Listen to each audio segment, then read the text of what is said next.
श्रीराज धरण की जय। श्री कृष्णाय नमः। श्री गोपी जन वल्लभाय नमः। श्रीमदाचार्य चरण कमलेभ्यो नमः। श्री गुसाई जी परम दयालवे नमः। श्री गुरुभ्यो नमः। अथ मंगलाचरणम। चिंता संतान हंतारो यत्पादाम्बुजरेणवः स्वीयानां तान्निजाचार्यान् प्रणमामि मुहुर्मुहुः। यदनुग्रहतो जन्तुः सर्वदुःखातिगो भवेत् तमहं सर्वदा वन्दे श्रीमद्वल्लभनन्दनम्। अज्ञानतिमिरान्धस्य ज्ञानाञ्जनशलाकया चक्षुरुन्मीलितं येन तस्मै श्रीगुरवे नमः।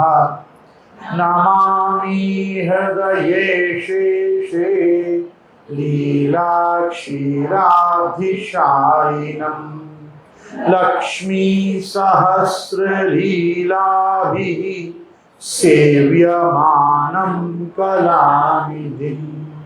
चतुर्भिश्च चतुर्भिश्च चतुर्भिश्च त्रिभिस्तथा षड्भिर्विराजते योऽसौ पंचधा हृदये मम। श्रीराज धरण की जय।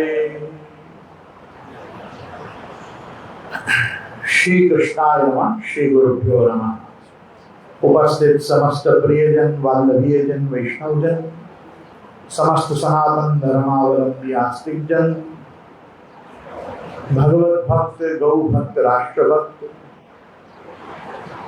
फेसबुक लाइव एवं यूट्यूब पे हमारे साथ जुड़े हुए समस्त सज्जन वर्ग, आप सभी का मैं गोस्वामी गोविंद राय हमारे श्रावण की सत्संग सभा में खूब खूब स्वागत करता हूँ। कल भगवत प्रादुर्भावानंतर श्रीमद् गोकुल में सत्संग की कथा क्रम में हमने नंद महोत्सव का वर्णन यथागति यथामति ऊपर से देखा। इस पूरे सत्र में श्रावण मास में ज्यादा से ज्यादा अध्याय हो सकें, इस कारण से हम भागवतार्थ प्रकरण अथवा सुबोधिनी जी इनका स्पर्श नहीं कर पा रहे हैं। और ऐसे भी प्रथमावृत्ति पुस्तक शोधन, पहली आवृत्ति तो पुस्तक में क्या है यही देखना चाहिए, तो थोड़ा श्लोक और श्लोकानुवाद जो भी वो यहाँ प्राप्त है सो वो देखते हम चल रहे हैं। तो नंद महोत्सव के बाद वसुदेव जी का मथुरा जाना, मथुरा में कंस को वार्षिक कर देकर वसुदेव जी से मिलना, नंद बाबा का वसुदेव जी के कहने से के नेहस्थेयम बहुविधम संत्युत्पाताश्च गोकुले, भाई गोकुल में बहुत प्रकार के उत्पात होने की संभावना है, तुम फटाफट वहाँ जाओ। उस प्रकार से उनका पुनः वहाँ से निकलना, तब तक बकासुर अघासुर की बहन अर्थात बकी उस पूतना का ब्रज में आना, ब्रज में आकर ब्रज में आने से पूर्व मार्ग में ब्रज से इतर जो गांव पड़ते हैं उनमें बालकों को मारते हुए आना, ब्रज में आकर भगवान के भवन में नंद भवन में नंद सदन में प्रवेश करना, भगवान को गोद में उठाकर स्तनपान कराना, भगवान के द्वारा कालकूट विष के साथ साथ उसके प्राणों का पिबन, उसको प्रपीड़न और उसका कराल राक्षसी के रूप में 6 कोस के वन प्रदेश को उजाड़ते हुए आकाश से आकर खेचरी का भूमि पर गिरना, मृत्यु को प्राप्त होना, ब्रजवासियों का दौड़ कर जाना, उसकी शिलाखंडमयी देह के ऊपर चढ़कर भगवान श्री बालकृष्ण को वहां से उतारना और लाकर पुनः यशोदा जी रोहिणी जी को बाबा सौंपना, लालन को सौंपना। वहां तक का हमने क्रम देखा और हम कल पहुंचे थे 18वें श्लोक तक। 19वें श्लोक में कहा यशोदारोहिणीभ्यां ताः समं बालस्य सर्वतः रक्षां विदधिरे सम्यक् गोपुच्छ भ्रमणादिभिः। इसके बाद यशोदा जी और रोहिणी जी के साथ गोपियों ने गाय की पूंछ घुमाने आदि उपायों से बालक श्री कृष्ण के अंगों की सब प्रकार से रक्षा की। साथ साथ में कह रहे हैं गोमूत्रेण स्नापयित्वा पुनर्गोरज अर्भकम गोरज सार्भकम रक्षां चक्रुश्च शकृता द्वादशांगेषु नामभि। अर्भक मतलब बालक। तो यहाँ कह रहे हैं गोमूत्रेण स्नापयित्वा पुनर्गोरज सार्भकम।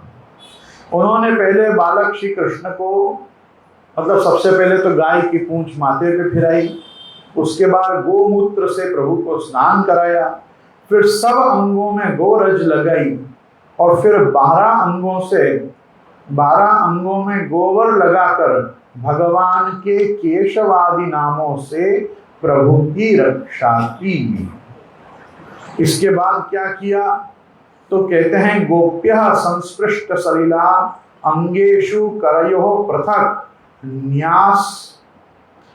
न्यस्यात्मन्यश्च बालस्य बीजन्यासम अकुर्वत। इसके बाद गोपियों ने आचमन करके और अजादि 11 बीज मंत्रों से अपने शरीर में अलग अलग अंगन्यास एवं अन्यास किया और बालक के अंगों में भी वो बीजन्यास यहाँ पे गोपियों ने किया। इसमें 2 चीजें यहाँ बताई कि पहले तो प्रभु को केवल गोमय पदार्थों से ही स्नान कराया, उससे जब भगवान के ऊपर से जो भी पूतना के संस्पर्श से जन्य जो दोष उत्पन्न हुए हों तो वो सब बालकों में से निवारण किए। उसके बाद भगवान के 12 नाम जो प्रधान है केशवाय नमः, नारायणाय नमः, माधवाय नमः आदि, इन नामों से पृथक पृथक अंगों पर गोबर के पिंड लगाए, छोटे छोटे गोबर की टिक्कियां की और विशेष करके भगवान का प्रत्येक अंग जो है वो संरक्षित रहे है भी कि नहीं, ये सब चीजें बराबर चेक की। और इसके बाद गोपी जनों ने खुद ने भी व्यवस्थित पहले अंगन्यास करन्यास पूर्वक ये 11 बीज मंत्रों से पहले खुद के शरीर को और बाद में ठाकुर जी के श्री अंग को अलग अलग प्रकार से न्यास पूर्वक अभिमंत्रित किया ताकि वापस कोई इस प्रकार की घटना बालक के साथ न घटे और पुनः कोई अभिचार आदि प्रयोग ये बालक पर ना हो। इसलिए यहाँ कह रहे हैं कि ये अब आगे 22वें श्लोक से लेकर और 29वें श्लोक तक जो स्तोत्र कहा जाता है इसको लोग बाल रक्षा स्तोत्र अथवा बाल रक्षा कवच के नाम से जानते हैं। प्रायः छोटे छोटे बच्चे जो 5 वर्ष तक के होते हैं वो 5 वर्ष तक के बच्चों का रक्षा विधान इस बाल रक्षा स्तोत्र के द्वारा भी किया जाता देखा गया है। और 5 वर्ष से बड़े बालक हों तो उसके बाद उनकी रक्षा के लिए नारायण कवच आदि जो बड़े स्तोत्र भागवत जी में दिए हैं वो किए जाते हैं। लेकिन मैं यहाँ खास कहना चाहूँगा कि ये सभी चीज़ों में मतलब इस पूरी लीला में जो तत्व जानने को मिलता है वो ये है कि अवतार काल हो कि अनवतार काल हो, भगवान से बड़ा भगवान का नाम होता है। भगवान से बड़ा भगवान का नाम होता है क्योंकि भगवान की भी रक्षा करनी हो तो प्रभु के अलग अलग अंगों में भी बीजन्यास अंगन्यास करन्यास पूर्वक भगवान के नाम बोलकर ही भगवान की रक्षा की जाती है। तो भगवान स्वयं भी अपनी रक्षा अपने ही नाम रूप गुण और लीला के स्मरण से करते हैं। ये गोपी जनों ने अपने को बताया। तो इसलिए अपन यहाँ मूल श्लोक को देखें, और मैं समझता हूँ पहले हम यहाँ पूरे स्तोत्र का पाठ कर लें तो हम धीरे धीरे इसका आनंद ले पाएंगे। छोटा सा स्तोत्र है। तो यहाँ गोपीजन कह रही हैं, अव्यादजोंग्रिम मणिमांस्तव जानवथोरु यज्ञोच्युतः कटितटं जठरम हयास्यः यत्केशवस्तव उदर ईश इनस्तु कंठम विष्णुर्भुजं मुख उरुक्रम ईश्वरः कम् चक्रयज्ञतः सह गदो हरिरस्तु पश्चात् त्वत्पार्श्वयोर्धनुरसी मधुहाजनश्च कोणेषु शंख उरुगायुपेन्द्रियस् ताक्षर्यक्षतो हलधर पुरुषः समन्तात् इंद्रियाणि ऋषिकेश प्राणान्नारायणोऽवतु श्वेतद्वीपपतिश्चित्तं मनो योगेश्वरोऽवतु प्रश्निगर्भस्तु ते बुद्धिम् आत्मानं भगवान् पर क्रीडन्तं पातु गोविन्दः शयानं पातु माधव व्रजन्तमव्याद वैकुंठ आसीनं त्वां श्रियः पति भुञ्जानं यज्ञभुक् पातु सर्वग्रह भयंकरः डाकिन्यो यातु धान्यश्च कुष्माण्डा येर्वकग्रहाः भूत प्रेत पिशाचश्च यक्ष रक्षो विनायकाः कोटरा रेवती ज्येष्ठा पूतना मातृकादयः उन्मादाय यपस्मारा देह प्राणेन्द्रियद्रुः स्वप्न दृष्टा महोत्पाता वृद्धबाल ग्रहाश्च ये सर्वे नश्यन्तु ते विष्णोर्नाम ग्रहण भीरवा ओम विष्णवे नमः इति। गोपीजन कहने लगी कि अजन्मा भगवान तेरे पैरों की रक्षा करें। अब ये हर प्रकार से प्रभु के विविध रूपों से, प्रभु के विविध नामों से, भगवान के विविध अंगों की, विशेष करके द्वादशांगों की और भगवान के मन बुद्धि चित्त अहंकार पर्यंत तक की रक्षा का यहाँ पे उपाय कर रही हैं। तो गोपीजन कहने लगी, अजन्मा भगवान तेरे पैरों की रक्षा करे, मणिमान भगवान घुटनों की रक्षा करें, यज्ञ पुरुष प्रभु जांघों की रक्षा करें, अच्युत आपके कमर की रक्षा करें, हयग्रीव आपके पेट की रक्षा करें, केशव भगवान हृदय की, ईश्वर स्वयं वक्षस्थल की। जो इन भगवान इनस्तु कंठम, इन मतलब सूर्य के गोलक में जो सर्वांतर्यामी भगवान विष्णु रूप से स्थित हैं, वो सूर्य भगवान के कंठ की रक्षा करें, विष्णु बाहों की रक्षा करें, उरुक्रम मुख की रक्षा करें और ईश्वर सिर की रक्षा करें। चक्रधर भगवान रक्षा के लिए तेरे आगे रहें, गदाधारी श्री हरि तुम्हारे पीछे रहें, क्रमशः धनुष और खड्ग धारण करने वाले भगवान मधुसूदन और अजन दोनों बगल में, शंखधारी उरुगाय चारों कोनों में, उपेंद्र ऊपर, हलधर पृथ्वी पर और भगवान परम पुरुष तेरे सब और रक्षा के लिए रहें। ऋषिकेश भगवान इंद्रियों की रक्षा करें, नारायण आपके प्राणों की रक्षा करें, श्वेत द्वीप के अधिपति आपके वित्त की और योगेश्वर आपके मन की, नहीं आपके चित्त की रक्षा करें, श्वेत द्वीपति और योगेश्वर आपके मन की रक्षा करें। जो पहले आप पूर्व जन्म में जो आप प्रश्निगर्भ हुए हो, वो प्रश्निगर्भ तेरे बुद्धि की और परमात्मा भगवान तेरे अहंकार की रक्षा करें। खेलते समय गोविंद रक्षा करें, सोते समय माधव रक्षा करें, चलते समय भगवान वैकुंठ और बैठते समय भगवान श्रीपति तेरी रक्षा करें। भोजन के समय समस्त ग्रहों को भयभीत करने वाले यज्ञ भोक्ता भगवान तेरी रक्षा करें। डाकिनी, राक्षसी और कुष्मांडा आदि बाल ग्रह, भूत प्रेत पिशाच यक्ष राक्षस और विनायक, कोटरा रेवती ज्येष्ठा पूतना मातृका आदि शरीर प्राण तथा इंद्रियों का नाश करने वाले उन्माद, पागलपन एवं अपस्मार अर्थात मृगी, फिट आना, क्या चीज आना आदि जो रोग हैं, उनसे प्रभु तुम्हारी रक्षा करें। और स्वप्न में देखे हुए महान उत्पात, वृत्त ग्रह और बाल ग्रह आदि ये सब अनिष्ट को भगवान विष्णु का नाम उच्चारण करने से ये सब भयभीत हो जाएं और ये सब भाग जाएं। यहाँ कह रहे हैं इस प्रसंग को पढ़कर भावुक भक्त भगवान से कहता है, भगवान जान पड़ता है कि आपकी अपेक्षा भी आपके नाम में शक्ति अधिक है, क्योंकि आप त्रिलोकी की रक्षा करते हैं और नाम आपकी स्वयं रक्षा करता है।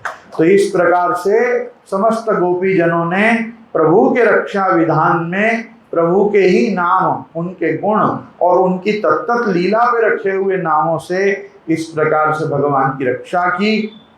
श्री सुखदेव जी आगे कहते हैं कि इति प्रणयबद्धाभिर्गोपीभिर्घृतरक्षणं पायित्वा स्तनं माता संन्यवेशयदात्मजम्। परीक्षित, इस प्रकार गोपियों ने प्रेम पाश में बंधकर भगवान श्री कृष्ण की रक्षा की। माता यशोदा ने अपने पुत्र को स्तन पिलाया और फिर पालने पर सुला दिया।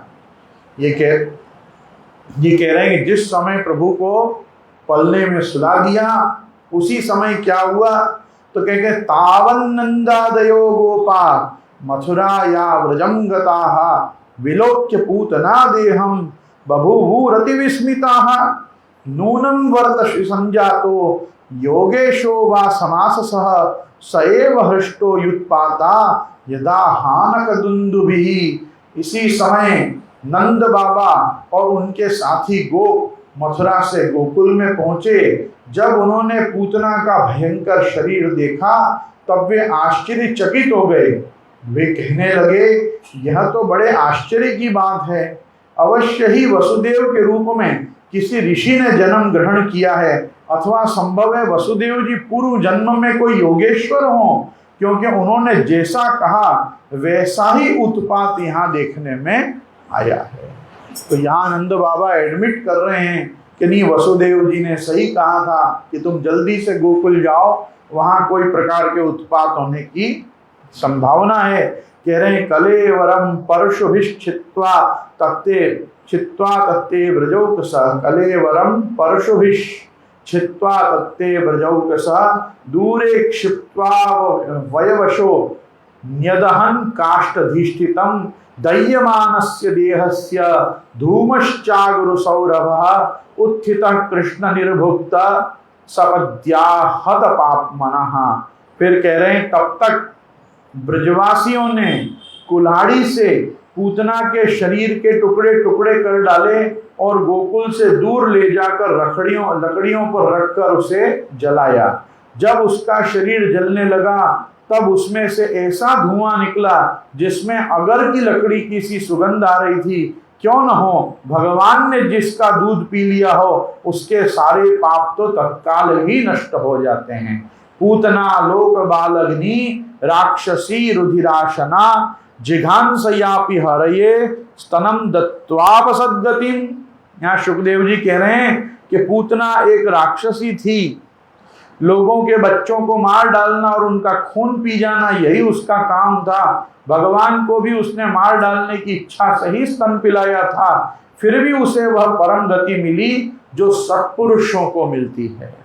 तो इस प्रकार से पूतना का किम पुनः श्रद्धया भक्त्या कृष्णाय परमात्मने यच्छन प्रियतमं किम नो रक्ता स्तन्मातरो यथा। ये कह रहे हैं कि ऐसी स्थिति में जो परब्रह्म परमात्मा भगवान श्री कृष्ण को श्रद्धा और भक्ति से माता के समान अनुराग पूर्वक अपनी प्रिय से प्रिय वस्तु, उनको प्रिय लगने वाली वस्तु समर्पित करते हैं, उनके संबंध में तो कहना ही क्या है। अर्थात जब राक्षसी को भी भगवान ऐसी सद्गति दे सकते हैं, तो जो प्रेम से अपनी सब वस्तु प्रभु को समर्पित करें उनकी सद्गति न हो, इसमें क्या आश्चर्य है। आगे कह रहे हैं कि पद्भ्याम भक्त हृदिस्थाभ्याम वंद्याभ्याम लोक वंदितैः अंगं यस्याः समाक्रम्य भगवान बिभत्स्तनम। भगवान के चरण कमल सबके वंदनीय, ब्रह्मा शंकर आदि देवताओं द्वारा भी वंदित हैं, वे भक्तों के हृदय की पूंजी हैं। उन्हीं चरणों से भगवान ने पूतना का शरीर दबाकर उसका स्तनपान किया था। यातु धान्यपि सा स्वर्गम मवाप जननी गतिम कृष्ण भक्त स्तनिक्षीरः किमु गावो तु मातरः। माना कि वह राक्षसी थी, परंतु उसे उत्तम से उत्तम गति जो माता को मिलनी चाहिए वह प्राप्त हुई। फिर जिनके स्तन का दूध भगवान ने बड़े प्रेम से पिया, उन गौओं और माताओं का तो माताओं की तो बात ही क्या है। अब यहाँ क्या प्रश्न है, देखो ये कह रहे हैं कि उन माताओं की तो बात ही क्या है, तो भगवान ने कितनी माताओं का स्तनपान किया भाई। तो यहाँ बता रहे हैं, ध्यान देना कि जब ब्रह्मा जी ग्वाल बाल और बछड़ों को हर ले गए थे तो भगवान स्वयं ही बछड़े और ग्वाल बाल बन गए थे। उस समय आपने विभिन्न रूपों से उन्होंने अपने साथी गोपों और गोपों की वात्सल्य से भरी हुई माताओं का भी स्तनपान किया। इसलिए सुखदेव जी ने यहाँ बहुवचन का प्रयोग किया है कि उन गायों और उन माताओं की तो बात ही क्या है, इस प्रकार से कह रहे हैं। तो यहाँ कह रहे हैं कि पयांसी यासाम अपिबत पुत्र स्नेहास्नुतान्यलम भगवान देवकी पुत्र कैवल्याद्यखिल प्रदः। परीक्षित, देवकी नंदन भगवान कैवल्यादि सब प्रकार की मुक्ति और सब कुछ देने वाले हैं। उन्होंने व्रज की गोपियों और गौओं का वो दूध जो भगवान के प्रति पुत्र भाव होने से वात्सल्य स्नेह की अधिकता के कारण स्वयं ही झरता रहता था, वह भरपेट पान किया। इसके बाद कह रहे हैं कि राजन तासाम अविरतम कृष्णे कुर्वती नाम सुतेक्षणम न पुनः कल्पते राजन संसारो ज्ञान संभवः। राजन, वे गौएं और गोपियां जो नित्य निरंतर भगवान कृष्ण को अपने पुत्र की ही रूप में देखती थीं, फिर जन्म मृत्यु रूप संसार के चक्र में कभी नहीं पड़ी, क्योंकि वह संसार तो अज्ञान के कारण ही होता है और ये तो उस बालक में भी परमात्मा भाव रखती थी। तो यहाँ इस प्रकार से कह के और फिर आगे कह रहे हैं कि कटधूमस्य सौरभ्यम अवघ्राय व्रजौकसा किमिदं कुत एवेति वदन्मो व्रजमायेहु ते तत्र वर्णितं गोपै पूतना गमनादिकं श्रुत्वा तन्निधनं स्वस्ति शिशोश्चासुं सुविस्मिताः। नंद बाबा के साथ आने वाले ब्रजवासियों की नाक में जब वो चिता का धुआं और उसकी सुगंध पहुंची, तब यह क्या है, कहां से ऐसी सुगंध आ रही है, इस प्रकार कहते हुए वे व्रज में पहुंचे। वहां गोपों ने उन्हें पूतना के आने से लेकर मरने तक का सारा वृत्तांत कह सुनाया। वे लोग पूतना की मृत्यु और कृष्ण के कुशल पूर्वक बच जाने की बात सुनकर बड़े आश्चर्यचकित हुए।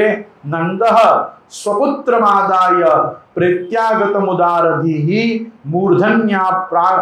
मूर्धन्योपाग्राय परमां मुदं लेभे कुरुद्वः य एतत् पूतनामोक्षं कृष्णस्यार्भकमद्भुतं शृणुयात् श्रद्धया मर्त्यो गोविंदे लभते रतिम्। परीक्षित जी को सुखदेव जी कह रहे हैं, राजन, उदार शिरोमणि नंद बाबा ने मृत्यु के मुख से बचे हुए उस अपने लाला को गोद में उठा लिया और बार बार उसका सिर सूंघकर मनी मन बहुत आनंदित हुए। यह पूतना मोक्ष भगवान श्री कृष्ण की अद्भुत बाल लीला है। जो मनुष्य श्रद्धा पूर्वक इसका श्रवण करता है उसे भगवान श्री कृष्ण के प्रति प्रेम होना निश्चित होता है।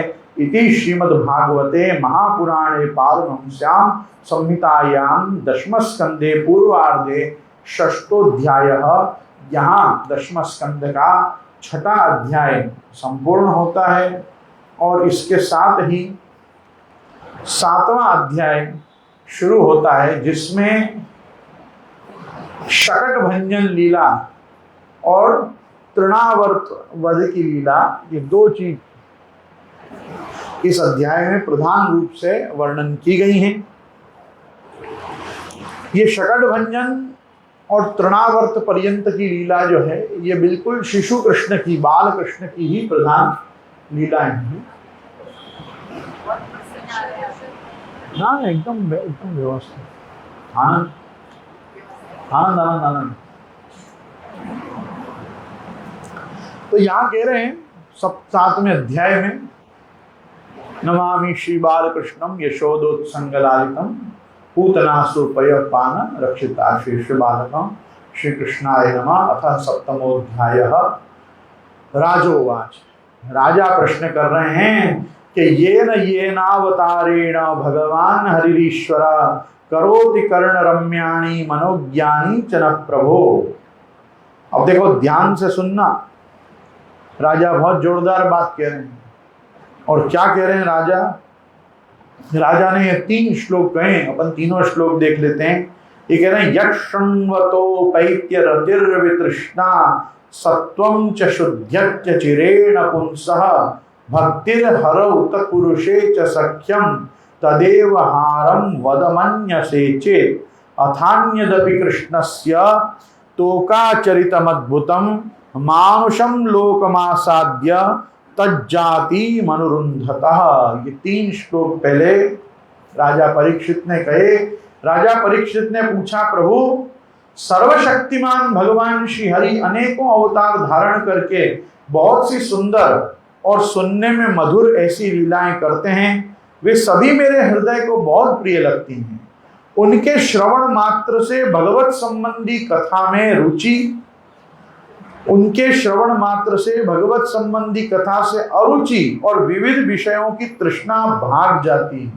मनुष्य का अंतःकरण शीघ्र से शीघ्र शुद्ध हो जाता है। भगवान के चरणों में भक्ति और भक्त जनों से प्रेम भी प्राप्त होता है। यदि आप मुझे उनके श्रवण का अधिकारी समझते हो तो भगवान की उन्हीं मनोहर लीलाओं का वर्णन पुनः कीजिए। भगवान श्री कृष्ण ने मनुष्य लोक में प्रकट होकर मनुष्य जाति के स्वभाव का अनुसरण करते हुए जो बाल लीलाएं की हैं, अवश्य ही वे अत्यंत अद्भुत हैं। इसलिए आप अब उनकी दूसरी अन्य बाल लीलाओं का भी वर्णन कीजिए। देखो यहाँ सबसे ज्यादा ध्यान देने की बात है कि ये जो राजा ने कहा है ना, यक्षण्वतो पैत्य गतिर्वितृष्णा सत्वं च शुद्ध्यत्य चिरेण पुंसः और भक्तिर्हरौ तत्पुरुषे च सख्यम तत्पुरुषे च सख्यम तदेव हारम वदमन्यसे।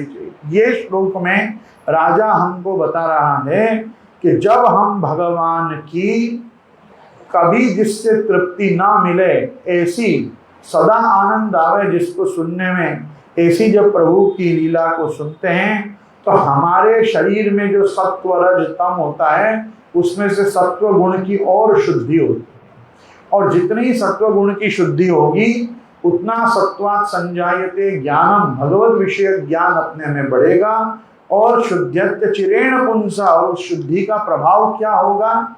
हमारे अंदर के सत्व गुण की शुद्धि का सबसे बड़ा प्रभाव है कि हमारा भगवान में उत्तरोत्तर प्रेम बढ़ते जाना और उससे भी ज्यादा भगवान के प्रेमियों से प्रेम होना। भगवान से तो बहुतों को प्रेम होता है, भाई के कारण भी प्रेम हो जाता है, परंतु भगवान के भक्तों में प्रेम होना, ये भगवान की भक्ति मिलने का बहुत बड़ा लक्षण बताया गया है। ये कह रहे हैं कि ये होना बहुत जरूरी है। इसलिए आप तोकाचरितम अद्भुतम, तोकाचरित क्या होता है मालूम है? जो अपने पैरों पे खड़े होने में जो बच्चा असमर्थ होता है ना, उसको तोक कहते हैं। अपन कहते हैं ना, इसको तोक लेते मतलब उठा लेते, जरा गोद में ले लेने को। जब तक भगवान गोदी के बच्चा थे तब तक भगवान ने कौन सी और भी अद्भुत लीलाएं की, ये आप मुझको सुनाओ। तो उत्थाने असमर्थः तोकः, जो खुद खड़े होने में असमर्थ हो, इतना छोटा बच्चा हो कि जो खुद नहीं खड़ा हो सके, उसको ऐसे पकड़ के, हाथ पकड़ के दो करो तो भी यूं मुंडी डोले, न खुद भी डोले, ऐसा जो बच्चा वो तोक है। ये सब भगवान की तोकता वपुषित अवर आजते अपने आता है ना, और सब वो वैसा। तो ये जब राजा ने वापिस अपनी अधिकारिता का प्रश्न उठाया तो यहाँ पे सुखदेव जी कह रहे हैं, श्री शुक उवाच कदाचिदौत्थानिक कौतुकाप्लवे जन्मर्क्ष योगे समवेत योषिताम वादित्र गीत द्विज मंत्र वाचकैश्चकार सूनोरभिषेचनम सती नंदस्य पत्नी कृतमज्जनादिकं विप्रै कृतस्वस्तेनं सुपूजितैः और अन्नाद्यवासस्रग भीष्ट धेनुभिः संजात निद्राक्षमशीषयच्छनैः। सुखदेव जी कहते हैं, परीक्षित एक बार, अब ये एक बार का मतलब है यहाँ कदाचित एक बार से तात्पर्य है कि तीसरे महीने के जन्म नक्षत्र युक्त काल से उस समय श्री कृष्ण की झांकी का ऐसा वर्णन मिलता है। ये अभी ठाकुर जी कितने मास के हैं? 3 महीने का ही बालक है। तो यहाँ कहते हैं स्निग्धा पश्यति शेष्यमीति भुजयोर युग्मम मुहुश्चालयन अल्पम अत्यंतल्पम मधुरम च कूजति परिश्वांगाय चांक्षति लाभालाभ वशादमुष्य लसति क्रंदत्यपि क्वाप्यसौ पीतस्तन्यतया स्वपित्यपि पुनर्जागमन मुदम यच्छति। स्नेह से तर गोपियों को आंख उठाकर देखते हैं और मुस्कुराते हैं, दोनों भुजाएं बार बार हिलाते हैं, बड़े मधुर स्वर से थोड़ा थोड़ा कूजते हैं, गोद में आने के लिए ललकारते हैं, किसी वस्तु को पाकर उससे खेलने लग जाते हैं और न मिलने से क्रंदन और रुदन करते हैं, और कभी दूध पी पी कर सो जाते हैं और फिर जाग कर वापिस आनंदित हो जाते हैं। तो ये छोटे से बच्चा अभी कुछ कर तो सकते नहीं है, तो पड़े पड़े ऐसे आप बिराजे बिराजे ये सब करते हैं। तो कह रहे हैं उस समय की बात है कि एक बार भगवान श्री कृष्ण के करवट बदलने का अभिषेक उत्सव मनाया जा रहा था। पहली बार भगवान ने बहुत मुश्किल से करवट ली, तो उसका बड़ा जन्म नक्षत्र आया था प्रभु का। बहुत सी उस समय भीड़ लगी हुई थी, घर में बहुत सी स्त्रियों की भीड़ लगी हुई थी, गाना बजाना हो रहा था। उन्हीं स्त्रियों के बीच में खड़ी हुई सती साध्वी यशोदा जी ने अपने पुत्र का अभिषेक किया। उस समय ब्राह्मण लोग मंत्र पढ़कर आशीर्वाद दे रहे थे। नंद रानी यशोदा जी ने ब्राह्मणों को खूब खूब पूजन सम्मान किया, उन्हें अन्न वस्त्र माला गाय आदि मुंह मांगी वस्तुएं दी। जब यशोदा ने उन ब्राह्मणों द्वारा स्वस्ति वाचन कराकर स्वयं बालक के नहलाने के आदि का कार्य संपन्न कर लिया, तब वह देखकर कि मेरे ललना के नेत्रों में नींद आ रही है, अपने पुत्र को धीरे से शैया पर सुला दिया। और यहाँ कह रहे हैं कि औत्थानिक औत्सुक्य मना मनस्विनी समागतान पूजयति ब्रजौकसा नैवा शृणोद्वै रुदितम सुतस्य सा रुदस्तनार्थिम चरणावुदीक्षिपत। थोड़ी सी देर में श्याम सुंदर की आंखें खुली तो वे स्तनपान के लिए रोने लगे। उस समय मनस्विनी यशोदा जी उत्सव में आए हुए ब्रजवासियों के स्वागत सत्कार में बहुत तन्मय हो रही थी, इसलिए उन्हें श्री कृष्ण का रोना सुनाई नहीं पड़ा। तब श्री कृष्ण रोते रोते अपने पांव उछालने लगे, और उनके पांव उछालने से क्या हो रहा है?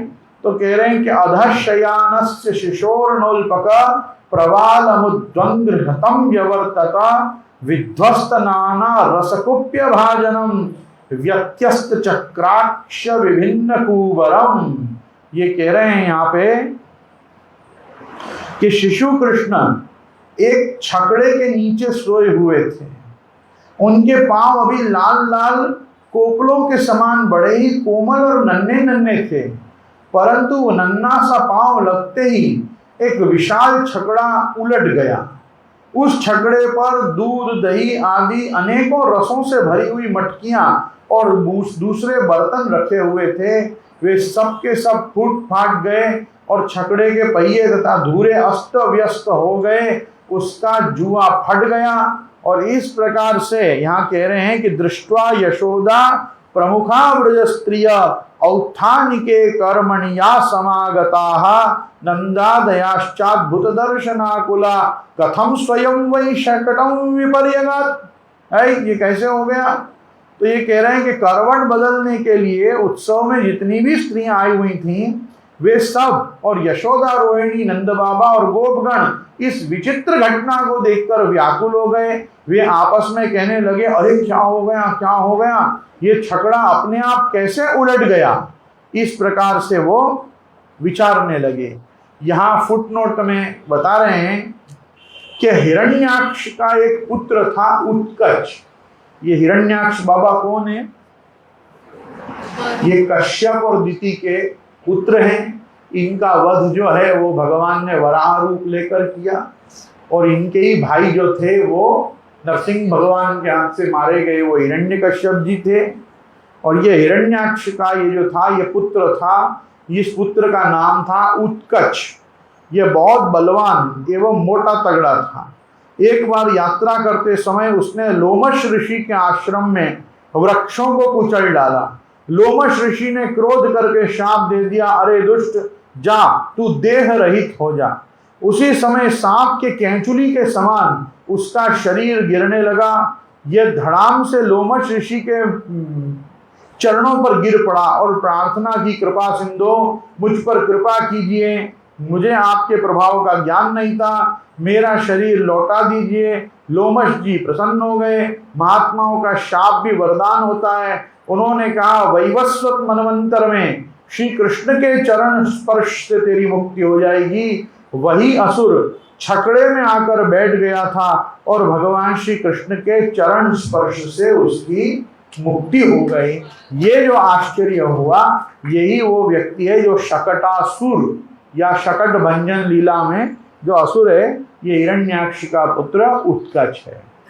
ये क्या है, ये टाइम टू टाइम बाप की मौत का बदला लेने आते रहते थे, पर कभी कभी इनको बड़े बड़े युग बीत जाते थे। कोई भी एक जन संध्या आरती के लिए पधारो। तो इस प्रकार से भगवान ने शकट भंजन लीला की। उसके बाद यहाँ कह रहे हैं कि उचूर व्यवसिता मतीन गोपान गोपिश्च बालका रुदता नेन पादेन क्षिप्तमेतन्न संशयः न ते श्रद्धधिरे गोपा बाला भाषितमित्युत अप्रमेयं बलम तस्य बालकस्य ते विदुः।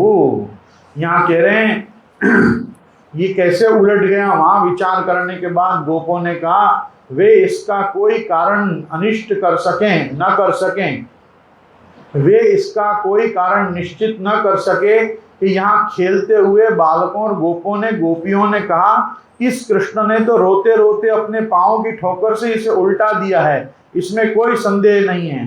परंतु गोपों ने उसे बालकों की बात मानकर उस पर विश्वास नहीं किया।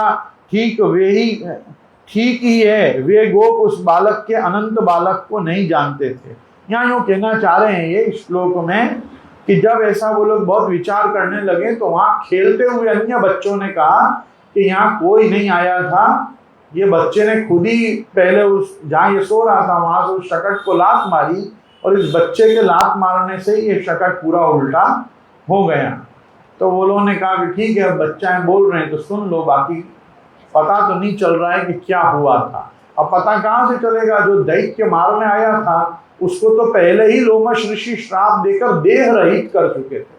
उसका देह तो किसी को दिखता ही नहीं था, ऐसा अदृश्य सा ही आया और अदृश्य से ही आके उसने भगवान के ऊपर ये कुछ प्रहार करना चाहा या अपनी मुक्ति के लिए चरण छूना चाहा। भगवान ने उस असुर को तो नहीं छुआ, पर शकट को ही ऐसी लात मारी के उससे वो गिर पड़ के मर गया। जो भी हो। और उसके बाद कह रहे हैं यहाँ पे कि रुदंतम सुतमादाय यशोदाग्रह शंकिता कृतस्वस्त्येनम विप्रैः सूक्तैः स्तनमपाययत्। यहाँ कह रहे हैं कि यशोदा जी ने समझा कि यह किसी ग्रह आदि का उत्पात है। उन्होंने अपने रोते हुए लाडले लाल को गोद में लेकर ब्राह्मणों से वेद मंत्रों के द्वारा शांति पाठ कराया और वे फिर उसे स्तन पिलाने लगी। अब आप देखो ध्यान से, भगवान को जितनी बार समस्या आती है उतनी बार ये लोग ब्राह्मणों को बुला के उनसे स्वस्ति वाचन और पुण्यावाचन और ये सब कराते हैं। बाकी भगवान की रक्षा तो गायों के वो गोबर, गौमूत्र और गौ की पूंछ फिराने से ही हो चुकी है, उनके नामों के उच्चारण से ही हो चुकी है। फिर ये कह रहे हैं कि पूर्ववत स्थापितम गोपेर बलिभी स परिच्छदम विप्रा हुत्वार्चयार चक्रुर दध्यक्षत कुशाम्बुभिः। विप्रा हुत्वार्चयान चक्रुर दध्यक्षत कुशाम्बुभिः। ये सुयानृत दम्भेश्यार हिंसा मान विवर्जिताः न तेषां सत्यशीलानाम आशीषो विफला कृताः। बलवान गोपों ने छकड़े को फिर सीधा कर दिया, उस पर पहले की तरह सारी सामग्री रख दी। ब्राह्मणों ने हवन किया और दही, अक्षत, कुश तथा जल के द्वारा भगवान और उसे छकड़े की पूजा की, जो किसी के गुणों में दोष नहीं निकालते, झूठ नहीं बोलते, दंभ ईर्ष्या और हिंसा नहीं करते तथा अभिमान से रहित हैं, उन सत्यशील ब्राह्मणों का आशीर्वाद कभी भी निष्फल नहीं जाता। तो ये कह रहे हैं कि ऐसे ब्राह्मणों ने प्रभु को आशीर्वाद दिए कि जिनका आशीर्वाद कभी निष्फल नहीं जाता है। ऐसे अच्छे वाले ब्राह्मणों को बुलाया गया था। इति बालकमादाय सामर्ग्य जुरुषाकृते जलई पवित्रौषधिभिर अभिषिच्य द्विजोत्तमैः। यह सोचकर नंद बाबा ने बालक को गोद में उठा लिया और ब्राह्मणों से साम, रुक और यजुर्वेद के मंत्रों द्वारा संस्कृत एवं पवित्र औषधियों से युक्त जल से पुनः प्रभु का अभिषेक किया। इस प्रकार से ब्राह्मणों को बुलवा के फिर वापिस कह रहे हैं, वाचयित्वा स्वस्थेनम नंद गोप समाहिता हुत्वा चाग्निम द्विजातिभ्य प्रादादन्नम महागुणम। उन्होंने बड़ी एकाग्रता से स्वस्थेन पाठ और हवन कराकर ब्राह्मणों को अति उत्तम अन्न का भोजन कराया। इसके बाद नंद बाबा ने अपने पुत्र की उन्नति और अभिवृद्धि की कामना से ब्राह्मणों को सर्वगुण संपन्न बहुत सी गौएं दी। वे गौएं वस्त्र, पुष्पमाला और सोने के हार से सजी हुई थीं। ब्राह्मणों ने उन्हें आशीर्वाद दिया। गावः सर्वगुणोपेता वासस्रगृत्य मालिनी आत्मजाभ्युदयार्थाय प्रादात्ते चान्वयुञ्जत विप्रा मंत्र विदो युक्ता स्थैर्या प्रोक्ता सताशिषः ता निष्फला भविष्यन्ति न कदाचिदपि स्फुटम। यहाँ कह रहे हैं यह बात स्पष्ट है कि जो वेद वेदता और सदाचारी ब्राह्मण होते हैं उनका आशीर्वाद कभी भी निष्फल नहीं होता। इस प्रकार से सुखदेव जी ने राजा परीक्षित को इस प्रकार की लीला सुनाई। इसके बाद पुनः कह रहे हैं एक दिन की बात है। तो क्या हुआ एक दिन? तो कहा, एकदा रोहमारूढ़ं लालयन्तीं सुतं सती गरिमाणं शिशोरोढ़ुं न सेहे गुरु गिरिकूटवत्। अब देखो, पूतना आई, पूतना गई, शकटासुर आया, शकटासुर गया। अब तृणावर्त आ रहा है। कौन आ रहा है? तृणावर्त। ये है ना बवंडर। क्या है? बवंडर। साइक्लोन वाला असुर है। चक्रवात क्या कहते हैं? चक्रवात रूप से आता है।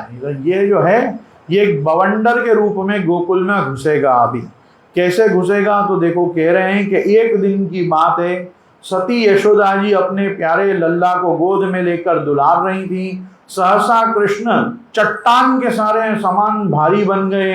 वे उनका भार सह न सकी। प्रभु ने अपना स्वयं ही भार बहुत बढ़ा दिया। गिरिकूटवत्, जैसे कोई पत्थर रखा हुआ हो मोटा सा गोद में, ऐसा अपना भार कर लिया। तो भूमो निधाय तम गोपी विस्मिता भार पीड़िता महापुरुषमादद्यौ जगतामास कर्मसु। और क्या हुआ कि उन्होंने भार से पीड़ित होकर कृष्ण को पृथ्वी पर बैठा दिया। इसी नई घटना से वे अत्यंत चकित हो गईं। इसके बाद उन्होंने भगवान पुरुषोत्तम का स्मरण किया और घर के काम काज में लग गईं। आंगन में ठाकुर जी को गोद में से उतार कर भूमि पे बिठा दिया छोटे से बच्चा को, और फिर विचार करने लगी कि ये इतना भारी आज कैसे हो गया।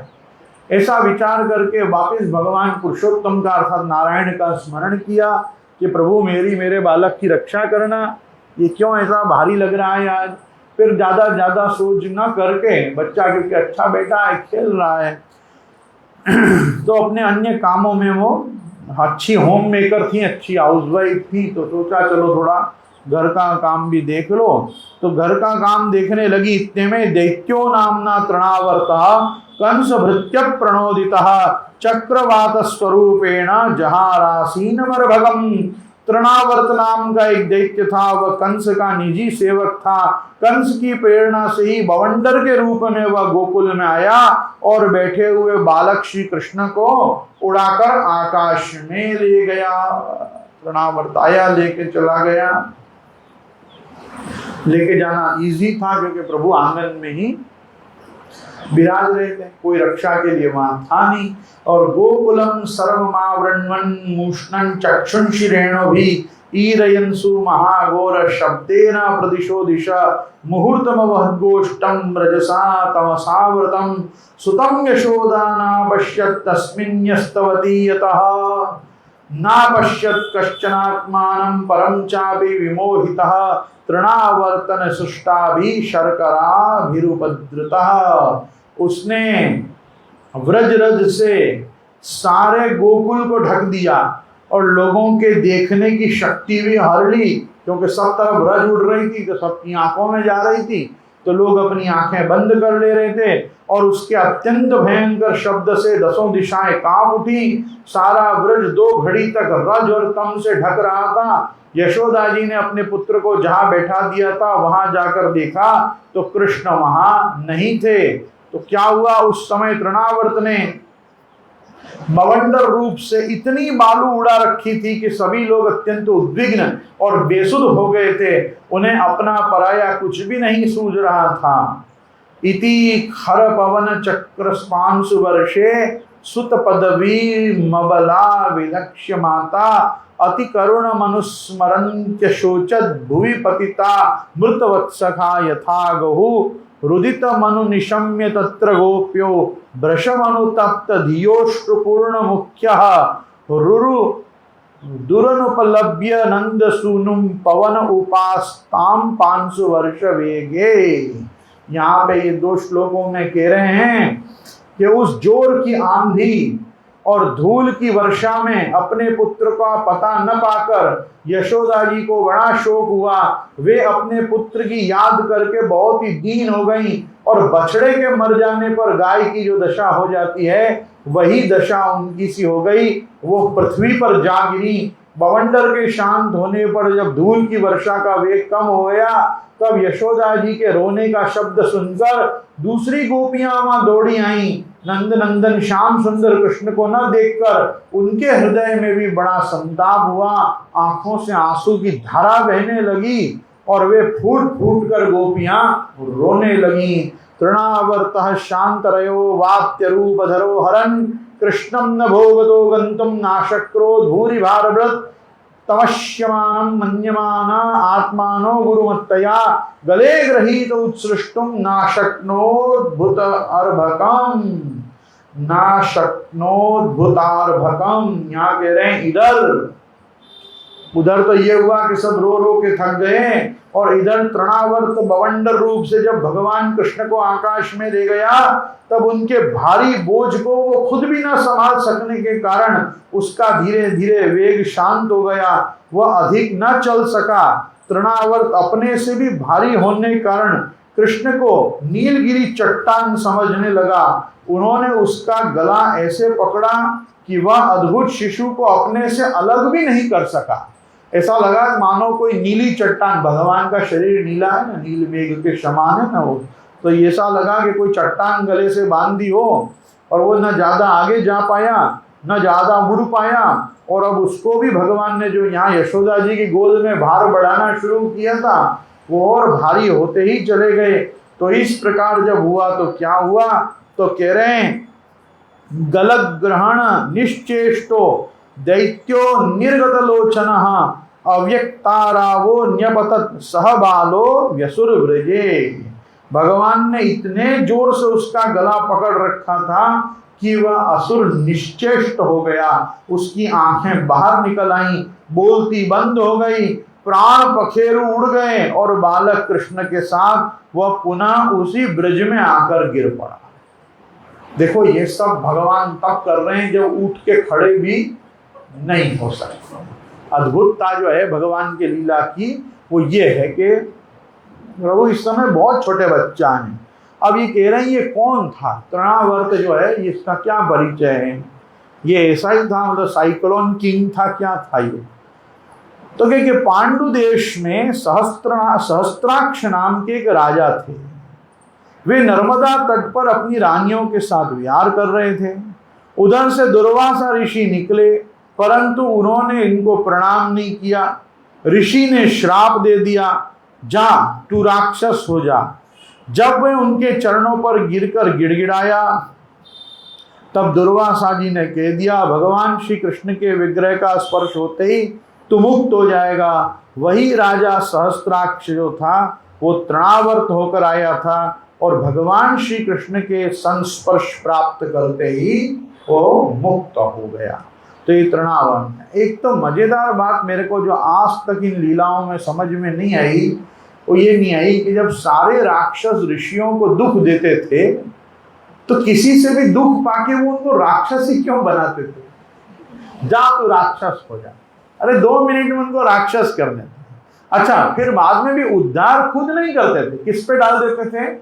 भगवान जब आएंगे तब तेरा उद्धार करेंगे, बहुत कृपा है ऋषियों की। पर पहले क्या कृपा है कि पहले तो बैठे डाले उसको एक थप्पड़ भी लगा सकते थे ना दुर्वासा जी के, मेरे को देख के प्रणाम नहीं करता है, एक चमाट दर्दी। उसको खाली प्रणाम नहीं करने पर क्या बना दिया बेचारे को? राक्षस बना। अब राक्षस बन के वो अन्य ऋषियों को भी त्रास ही देगा ना। कोई इससे डर के मारे अन्य ऋषियों को प्रणाम थोड़ी करेगा वो। अब तो भगवान तक तो उठा देगा। तो कहने का मतलब अपने को भगवान लीला में बहुत कुछ है जो समझ में नहीं आता है, और मेरे जैसे दुष्ट कलिमल कलुषित मनस्वी मनुष्य को तो कुछ ही समझ में नहीं आता है। तो हाँ, भगवान के चरित्र समझने फिर भी सरल है, कि ऋषि मुनियों के चरित्र समझने बहुत कठिन है। ये क्यों ऐसे श्राप देते हैं जिसमें भगवान बीच में फंस जाते हैं, और भगवान बेचारे कहते हैं कि मेरे को कर्म से कोई बंधन ही नहीं है अर्जुन, नमाम कर्माणि लिम्पन्ति न मे कर्म फले स्पृहा। फिर भी ये ऋषि वाक्यों को ठीक करते करते ही भगवान का चरित्र अवतार काल पूरा हो जाता है। इस अभी तो बहुत सारे ऋषियों का श्राप आएगा, और बहुत सारे असुर मिलेंगे, ये सब भगवान के नाम पे छोड़ दिए गए थे। जा, जब भगवान तेरा स्पर्श करेंगे तब तो मुक्त होगा, जा भगवान तुझे यूं करेंगे तब तुम ही कर दो ना, तुम्हारा इतना तपोबल काय के लिए है। ठीक है, चलो ऋषिभ्यो नमः, ऋषिभ्यो नमः।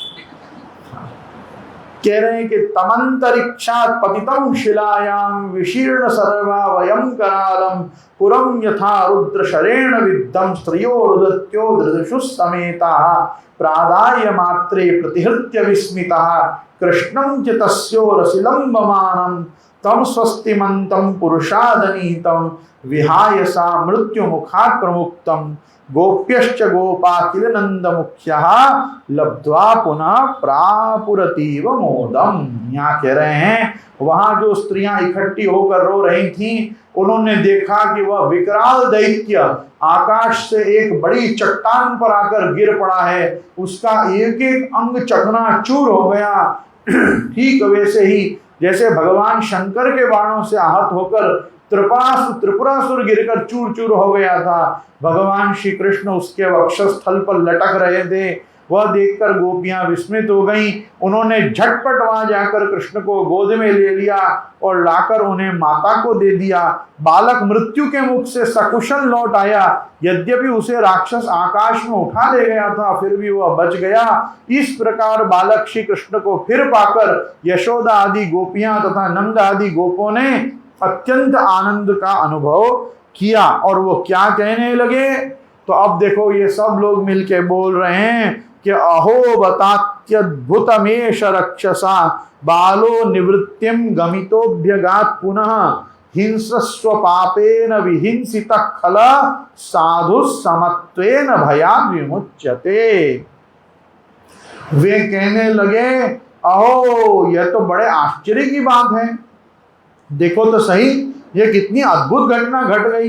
यह बालक राक्षस के द्वारा मृत्यु के मुख में डाल दिया गया था, परंतु फिर जीता जागता आ गया और हिंसक दुष्ट को उसके पाप का ही, ये हिंसक दुष्ट को तो उसका पाप ही खा गया।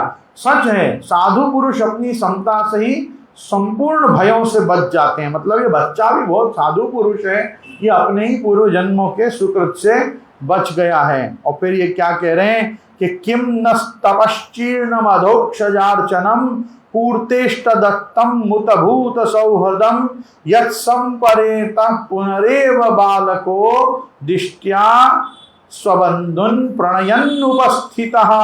हमने ऐसा कौन सा तप, भगवान की पूजा प्याऊ पौसला, कुआं बावली, बाग बगीचा आदि पूर्त यज्ञ दान अथवा जीवों की भलाई की थी, जिसके फल से हमारा यह बालक मरकर भी अपने स्वजनों को सुखी करने के लिए फिर लौट आया। अवश्य ही हमारे लिए बड़े सौभाग्य की बात है। ऐसा करके ही अपने खुद के भी पुण्य का विचार ये लोग करने लगे कि नहीं नहीं, हमारे बड़ों ने बहुत अच्छे अच्छे पुण्य किए, तभी उनके पुण्यों के प्रभाव से हमारा बच्चा बच गया। यहाँ पे 33वें श्लोक में ये कह रहे हैं कि दृष्ट्वाद्भुतानि बहुशो नंद गोपो बृहद्वने वसुदेव वचो भूयो मानयामास विस्मिता। जब नंद बाबा ने देखा कि महावन में बहुत सी अद्भुत घटनाएं घटित हो रही हैं, तब आश्चर्यचकित होकर उन्होंने वसुदेव जी की बात का बार बार समर्थन किया कि सच बात है, वसुदेव जी ने कहा था कि महावन में मतलब श्रीमद् गोकुल में बहुत सारे उत्पात होंगे,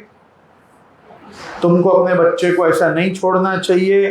फिर वापिस एक दिन की बात बता रहे हैं, ये कह रहे हैं कि एकदार भकमादाय स्वांकमारोप्य भामिनी प्रश्नुतम पाययामास स्तनम स्नेह परिप्लुता पीत प्रायस्य जननी सातस्य रुचिस्मितम मुखम लालयतिर्राजन जम्ब्रतो दृदृशे इदम खम्रोदसिज्योतरनीकमाशः सूर्येन्दु वन्निश्वसनाम्बुधिश्च द्वीपान्नगांस्तद्दुहितर्वृणानि भूतानि यानि स्थिरजंगमानि।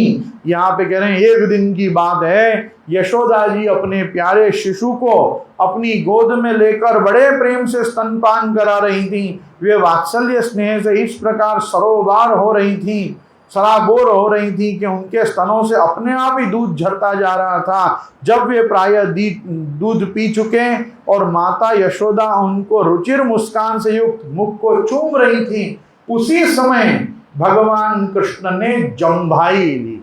क्या किया?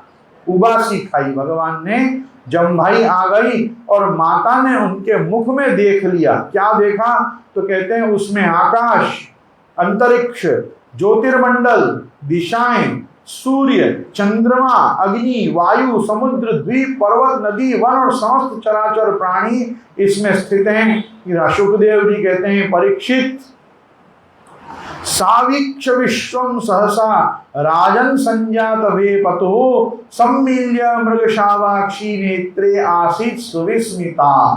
परीक्षित, अपने पुत्र के मुंह में इस प्रकार सारा जगत देखकर मृग शावक नयनी यशोदा जी का शरीर कांप उठा। उन्होंने अपनी बड़ी बड़ी आंखें बंद कर ली और वे अत्यंत आश्चर्यचकित हो गईं। इसमें प्रभु ने जम्भरण लीला की। जम्भरण लीला में टेलीस्कोप से लेकर माइक्रोस्कोप पर्यंत जितना प्रभु दिखा सकते थे सब प्रभु ने एक बार दिखा लिया। और ये देख के उन्होंने अपनी खुद ही आंख बंद कर ली। अरे बाप रे, मालूम नहीं क्या दिख रहा है, ऐसा विचार के ज्यादा इस पे विचार अभी नहीं किया। इस पे नहीं विचार किया तो आगे फिर भगवान मुख खोल के जब मृतिका भक्षण करेंगे तो फिर एक बार वापस ये सारा दूरदर्शन टेलीकास्ट करेंगे।